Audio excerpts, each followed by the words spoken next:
Hey, what's up, YouTube? Luke the window cleaner, Reanna. Hi.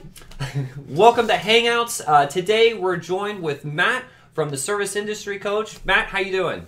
Good. How are you guys? Good. Thank you for joining us today.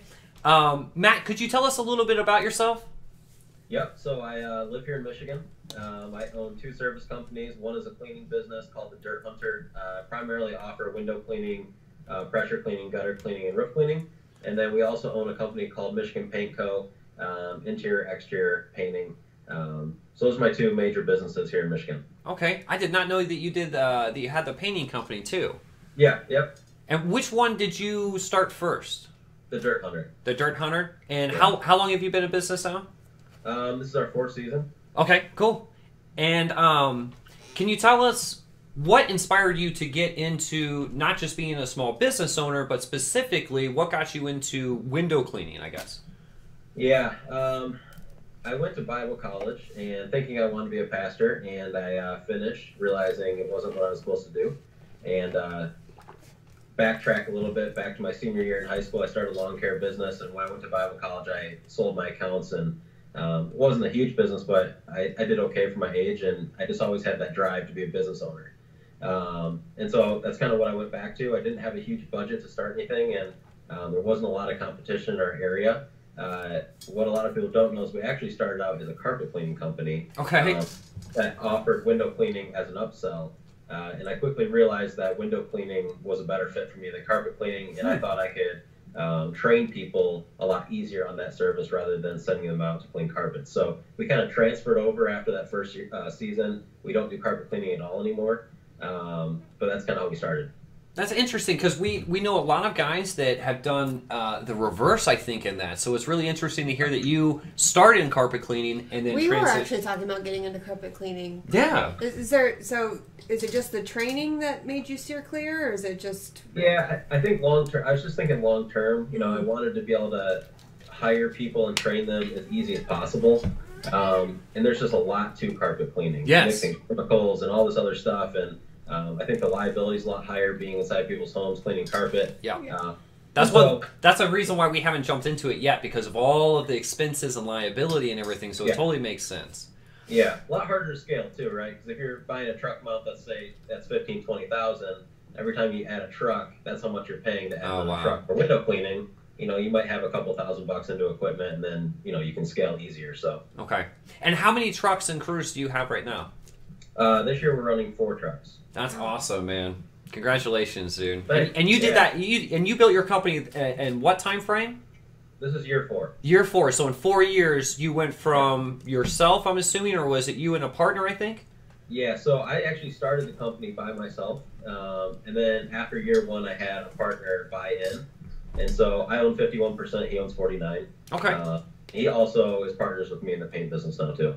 And how's that gone with the partnership? Because I've heard, I mean, I'm sure you have too, but I've heard horror stories, and I kind of started out in a partnership. It didn't go so well for us, but it sounds like things are going good for you. Could you tell us about your partnership?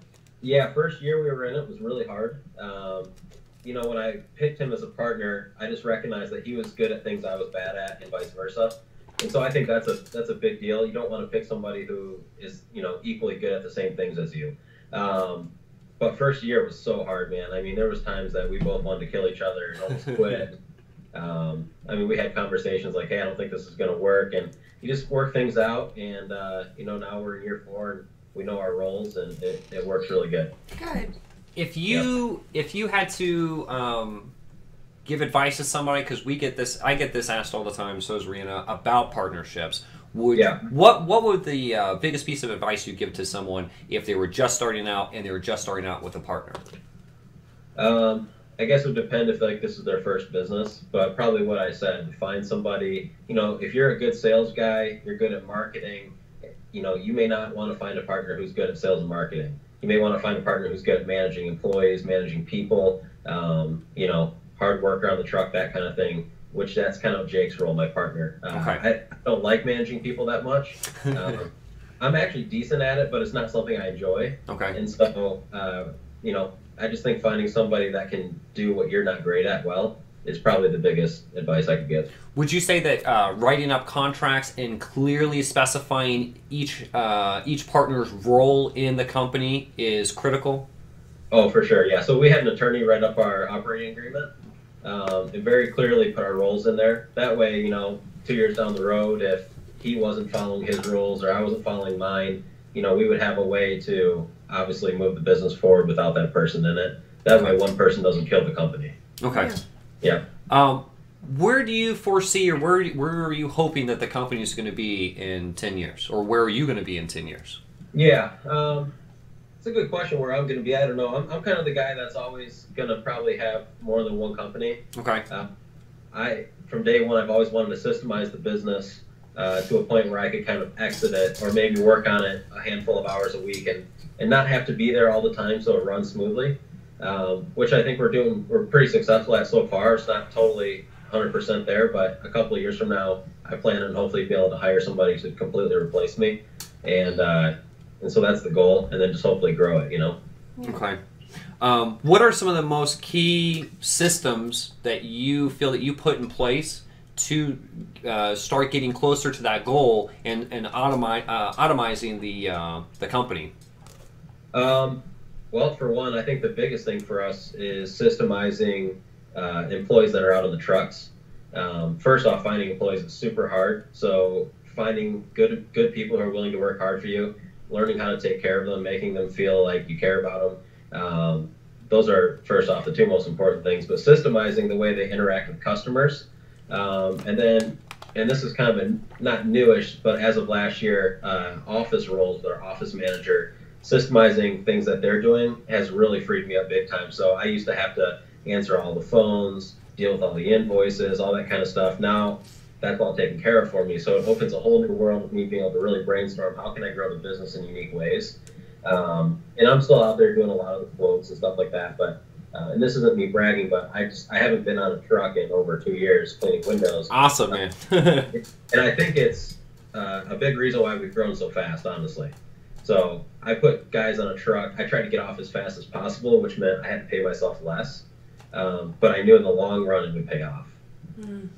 And I think that's great advice, and that's something that we're still, we're getting to that point. That's what we're trying to do. We're trying to really get out of cleaning the windows and get into the office role so you can really start growing your business. Because I know from what I've talked to a lot of guys, everyone's so focused on, and I like this about your YouTube channel, which we're going to get into in a second, but you talk a lot about not being so focused on the newest and coolest tool, not being so focused on the technique, but really taking a step back and looking at your company, systemizing it, and start looking at it more like a business. Yeah.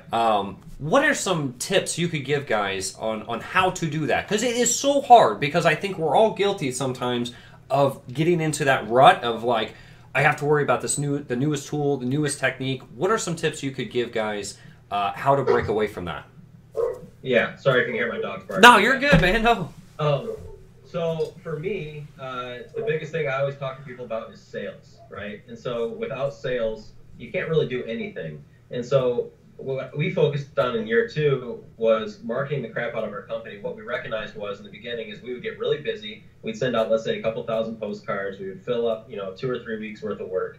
And then we'd be jamming, super happy. Next thing we know, we finish all that work and we're dead as a doornail again. So for us, what we do now is when we're packed full, we don't pull our marketing back at all. If anything, we push harder because we recognize that if we don't keep pushing, we're going to be dead in 3, 4, 5 weeks. And so that's the biggest thing I can say is when you think you're full, keep pushing like you're not.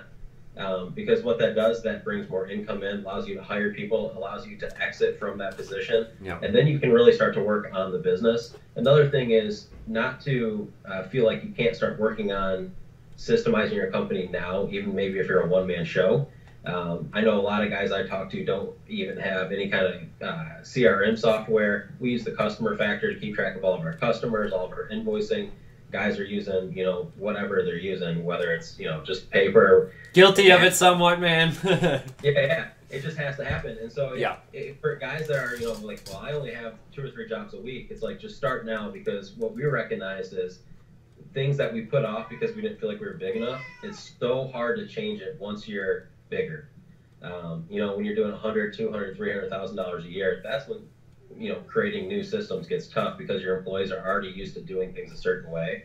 And so my biggest piece of advice would be start doing things now. Even if you're small and feel silly, you have to start early. And I can't agree with you enough, because we're starting to bridge that gap, and that's the problems that we've come into. And we're also starting to transition from, I'd say we do about 80% storefronts or 75% storefronts to 25% residential. We're starting to transition into more residential, and the more we grow, we're implementing, because before CRM, I should have been doing it, but I didn't feel the need because of the residential clientele. Now that we're growing that side of the company, we need it more desperately, and we need these systems in place. So we're suffering already because I'm going back and trying to change, you know, like main important key systems in the company now. So I'm just saying, like, firsthand, I can totally agree with what you're saying, and I can't stress enough to everybody to implement these systems early on so they're there once your company's starting to grow.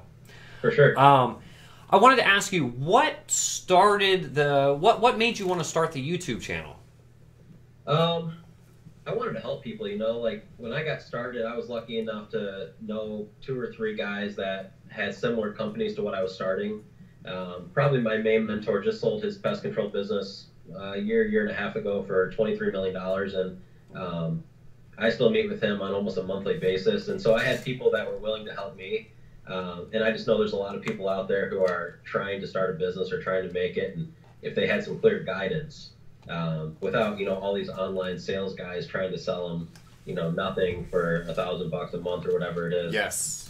If somebody out there had a mentor or some clear guidance on what to do, it could really help someone change someone's life. So that's really my primary reason. Okay. And what is your plans for the YouTube channel? Where do you plan on taking it?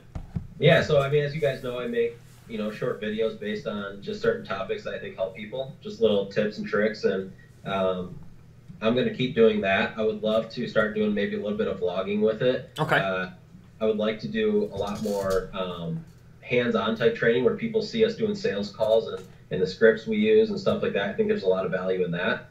And so those are probably the primary things for the near future I'm going to do.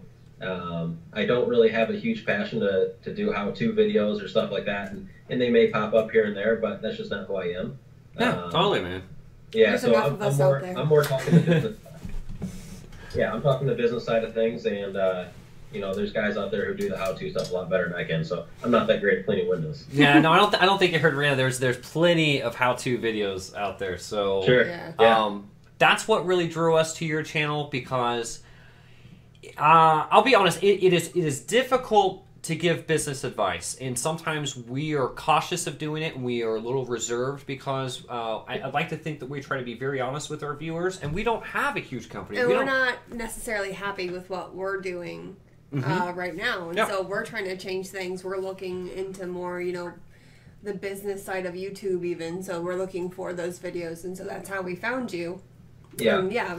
So we were really drawn in with how you approach explaining the business side of things, especially for window cleaners and people who are curious in the window cleaning trade and other trades too. I think that's also appealing about your channel, that it covers a broad range of small businesses, more specific for service industry.